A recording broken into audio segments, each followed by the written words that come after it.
kaibigan, alam na ninyo ang tanan na mula sa amang mahal.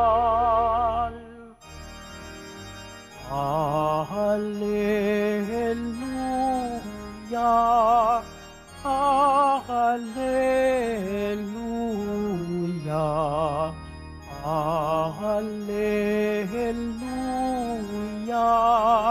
hallelujah.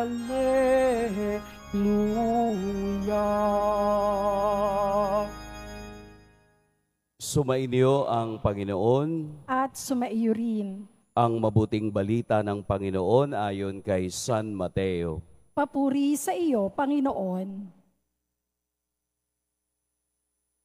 Noong panahong iyon, sinabi ni Jesus sa mga tao, ang paghahari ng Diyos ay katulad ng kayamanang nakabaon sa isang bukid. Nahukay ito ng isang tao at tinabunan uli. Sa laki ng tuwa, siya'y humayo at ipinagbili ang lahat ng ari-arian niya at binili ang bukid na iyon. Gayon din naman, ang paghahari ng Diyos ay katulad nito. May isang mangangalakal na naghahanap ng mamahaling perlas. Nang makakita ng isang perlas na napakahalaga, siya'y humayo at ipinagbili ang lahat ng kaniyang ari-arian at binili iyon. Mga kapatid, ang mabuting balita ng Panginoon. Pinupuri ka namin, Panginoong Hesukristo. Magsiupo muna ang lahat. Magandang umaga po sa lahat. Ang atin pong ebanghelyo ay naglalaman ng dalawang maiksing talinhaga tungkol sa paghahari ng Diyos. Siguro kung makababalik lamang yung mga banal na nakararanas kung ano ang buhay sa kaharian ng Diyos, siguro ito rin yung ating hahanapin. Siguro kaya nating ipagpalit kung ano man ang ating nararanasan ngayon sa kaharian ng Diyos. Pero binibigyan tayo ngayon ni Jesus ng dalawang talinhaga upang ipahayag ang katotohanan ng kaharian ng Diyos. Ang pagbabahagi ni Jesus ng kaniyang presensya ay kaharian ng Diyos. Ang pagbibigay ni Jesus at pagpapakita ng kaniyang mga himala ay kaharian ng Diyos. Ang banal na Eukaristiya ay ang gagawin natin araw-araw sa kaharian ng Diyos. Binibigyan na tayo kung ano ang ating daratnan sa kaharian ng Diyos. Kaya nga po sa Book of Revelation, umaga't gabi walang humpay, ang mga anghel ng Diyos ay umaawit ng banal, banal, banal. Santo, santo, santo. Gustong bigyan ni Jesus sa atin ngayon ang katotohanan na mayroong paghahari ng Diyos. At iyon ay ipinakita niya sa dalawang maiksing talinhaga. Doon po sa dalawang maiksing talinhagang iyan, mayroon pong dalawang action word. Ano nga ba yung action word? Verb. Verb is an action word. May dalawang action word na tayong makikita. Una, nahukay. Nahukay. Ibig sabihin, hindi inaasahan. Nahukay. Sa Tagalog, pwede nating sabihin, natagpuan, finding. Hindi niya inaasahan na makahukay siya ng isang kayamanan. Kaya nga ang ginawa niya para hindi makuha ng iba yung kaniyang nahukay, muli niyang ibinaon at binili ang buong lupain. The word nahukay ay kapareho ng natagpuan. Natagpuan niya ang isa sa pinakamahalagang bagay na hinahanap niya. Ang kayamanang iyon, hindi natin alam. Pero ito ang nagdala sa kanya upang bilhin ang lahat ng lupaing iyon at kaniyang iniwanan ang iba para lamang dun sa kaniyang natagpuan. Ikalawang bahagi, may isang mangangalakal na naghahanap ng mamahaling perlas. Naghahanap, searching. Yung una, finding. Nakita, nahanap. Ito, searching. Naghahanap ng mamahaling perlas. At nang makita na niya, ipinagbili niya lahat ng kaniyang ari-arian at binili ang perlas na iyon.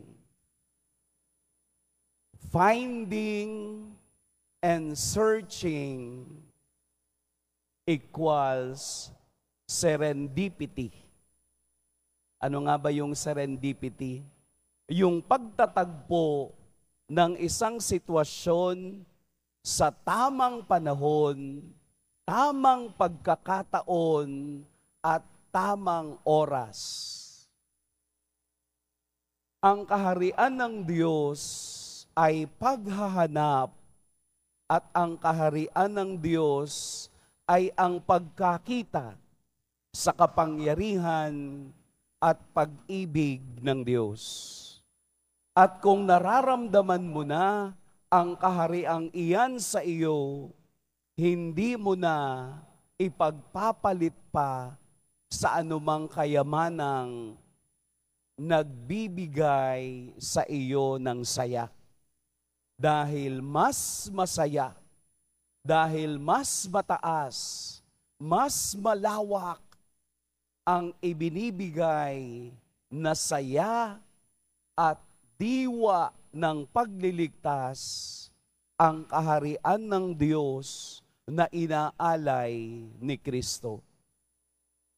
Marahil lahat tayo nakaranas na nung finding and searching, na kapag nakita natin at nahanap, napakasaya ng ating pakiramdam. Sapagkat ang sayang ibinibigay ng pagkatagpo sa kaharian ng Diyos ay hindi na mapapantayan pa ng anumang iniaalok na saya ng mundo. Sa Diyos pa lang, sapat na. Sa Diyos pa lang, matatagpuan mo na ang iyong hinahanap. Sa atin pong paglalakbay sa araw na ito, tayo nawa ay makakita, makatagpo ng kaharian ng Diyos sa ating buhay. Kung ito man ay hindi nating matagpuan, hanapin natin katulad ng mangangalakal, dahil ang pangako ni Kristo ay seek first the kingdom of God and everything will be given to you.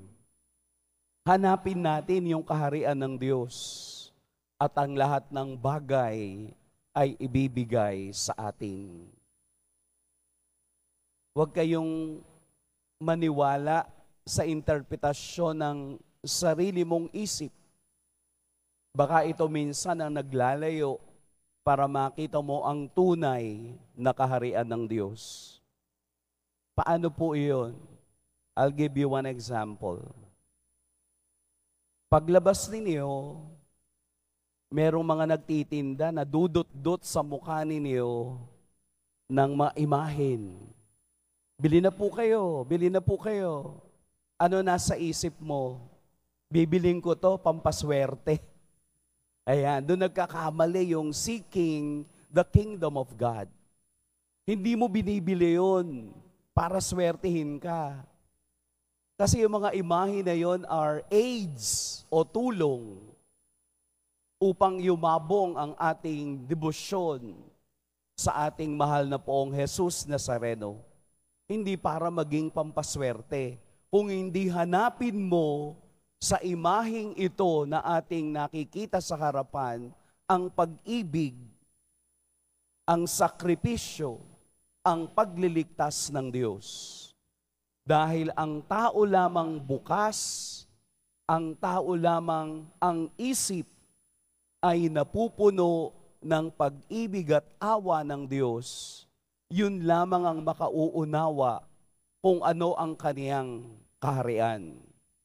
Dahil sa kaniyang kaharian, ang daan na ating tatahakin at pupuntahan ay ang daang dinaanan ng Poong Jesus Nazareno. Dadaan tayo sa rosas. Totoo yun, masarap mabuhay ng sumusunod sa Diyos.